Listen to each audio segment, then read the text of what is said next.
हकीम साहब, सेहत के लिए वॉक ज्यादा जरूरी है या कोई गेम? सेहत के लिए दोनों चीज़ें ज़रूरी हैं। ये तो डिपेंड करता है आपकी पढ़ने एज वाली। कितनी है, आपकी फिजिकल कंडीशन क्या है, और आपके पास टाइम कितना है।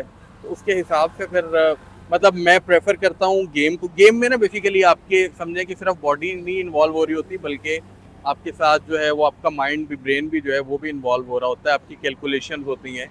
और आप को मतलब आप क्विक रिस्पॉन्स करते हैं, आपका रिस्पॉन्स अच्छा हो रहा होता है। तो बहुत सारी चीज़ें होती हैं। वॉक तो मैं आज इसलिए कर रहा हूँ कि मेरी तबीयत थोड़ी सी डाउन थी, तो बजाय इसके कि घर बैठा रहे बंदा, तो उसकी बजाय something is better than nothing. हाँ, अगर आप जो है वो कोई 60+ है, 60 से ऊपर हैं, तो फिर आप वॉक डेली कर लें।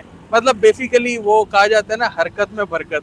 तो कुछ ना कुछ हरकत ज़रूर करें, चाहे वो गेम की सूरत। आप यंग हैं तो वो हरकत आपकी गेम की सूरत होनी चाहिए, बुजुर्ग है तो वॉक कर लें, लेकिन कुछ ना कुछ जो है फिजिकल एक्टिविटी आपकी ज़रूर होनी चाहिए इस बारे में। शुक्रिया।